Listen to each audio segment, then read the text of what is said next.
It's February. How exciting is that? Well, it's exciting for me because this is the month we do something very special on our family. And maybe you do it too, but I'm just going to talk about it and tell you in case you don't, so maybe you might want to start this. Okay, what I did was I went and I got enough of these little mailboxes for every member in our family. And we put our names on each one, and then we set all of these mailboxes out on a shelf where it's easily accessible. And then throughout the whole month, we write little notes to each other and stick them in the mailboxes. And these notes are as simple as, I love you, sign your name, or you're awesome, or I like the shirt you wore today. But it's just when you walk by your mailbox and you see your little flag up, oh yeah, you stick something in the box and you see your flag up, oh, it's so exciting to go over there, open the box and take out what's in there. Sometimes the kids would put little pieces of candy or a drawing or something for their siblings. But all month long, they're getting these positive affirmations about how wonderful they are. And I love this practice.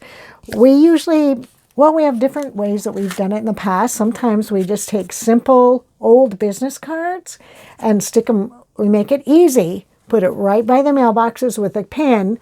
So you just scribble your note and stick it in a mailbox. It's nice and simple. Other times we just went and got a box of Valentines and stuck those out, and they could write their little notes on the back of that. And that was fun. Now, if you have little kids and they don't know how to spell or write, you can write the message for them. Or this would be a good time to teach them how to spell I love you. When our oldest daughter, Christy, was little, she couldn't read or write yet, but she wanted to be able to write I love you. So we taught her a song, I-L-O-V-E-Y-O-U,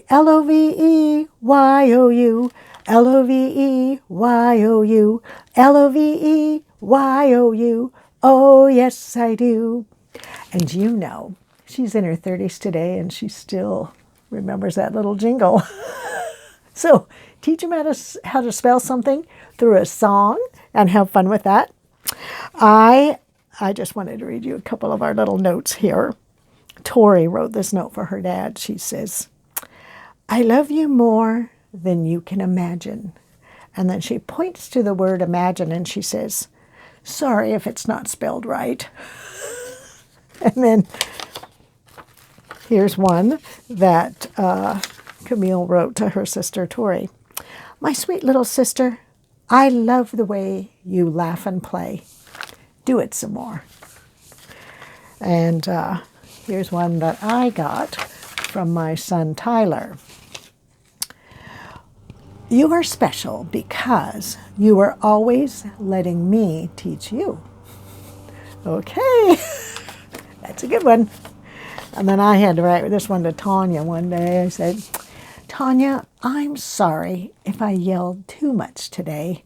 You really are a sweetheart, and I'm so lucky to be your mom. I love you, Mommy. So even an opportunity to write notes like that to say you're sorry, that's a good thing. So you know me, I save everything. Save the notes from year to year, and I have stacks and stacks of these notes, and I tell you, they are so precious to read, and they still bring a smile to my heart and make me feel good and warm and fuzzy inside, except for that one where I yelled too much, but whatever. Okay, what's something else that you can do for Valentine's Day? Well, I have this little activity here where you can just take the letters in the word Valentine and see how many words you can make just using those letters. What a fun idea and an easy activity. You can just put that word up on the whiteboard and kids can be making words all day long. Or another fun thing that I did with Christy when she was little was we found different verses in the Bible that had to do with the heart. And we wrote those verses out. She illustrated them, of course, with her big figures. And we just made a little book of heart scripture. and very fun. And the other thing I can do is memorize a scripture that has the word heart in it. A cheer for heart is good medicine. I like that one. And another fun activity we did was we took our hands and we pressed them in, what is that called? Paint, yeah, the paint. And then put them on a piece of fabric. And then I put this little quilt together. Actually, I think Tanya might have made this one by herself. And then she signed her name. And we hang this up every year for Valentine's Day for the month of February for a little decoration. So just take this month and use it to tell your loved ones, the ones around you every day, how much you appreciate them, what you like about them, things that you admire. And then it's another opportunity to maybe just learn about who Valentine was and why we even celebrate this. And memorize a couple of Valentine poems. Roses are red, violets are blue. And have them figure out what the next 2 lines should be. How fun is that? Well, happy February and enjoy this month because it only comes around once a year.